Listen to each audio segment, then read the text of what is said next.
जय गजानन मंडळी. मी आणि नवरा आलो होतो बा US साठी चक्की घ्यायसाठी. माझ्या मैत्रिणीनं ऑस्ट्रेलियासाठी चक्की घेतली. मग माझ्या पोटात आला. म्हटलं मी घेतो मग. तिथं काही दळण दळून काही मिळत नाही. तिथं कायचं दळण कंदण कायचं काय सारी विकतची पिठं घ्यायला लागते.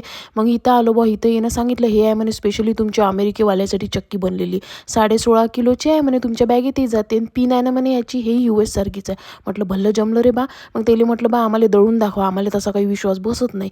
मग ते म्हणे बरं.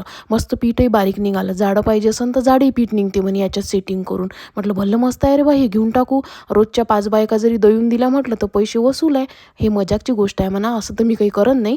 आणि मग इथं बऱ्याचशा मशीन होत्या, रोलिंग मशीन आणि ड्रायफ्रूट कटर आणि हे ते लय काही काही होतं. मग त्यानं आम्हाला सारंच काही समजूनही सांगितलं. मग तिथं मी अशा गिरण्याही पाहिल्या अजून बाकीच्या. तर मग नवऱ्याला म्हटलं आता ननदबाईचं लग्न झालं आहे, त्याच्यासाठी एखादी गिरणी गिफ्टमध्ये घेऊन घेऊ, डिस्काउंट देतेच आहे दादा. मग दादानं ते अमेरिकेवाली चक्की क्लीन कशी करायचं तेही म्हटलं शेवटी व्यवस्थित समजून सांगितलं. आणि तुम्हाला जर घ्यायची असेल तर तुम्ही घ्या, मस्त आहे बिलकुल. आणि ह्याचा ॲड्रेस मी कॅप्शनमध्ये दिलेला आहे.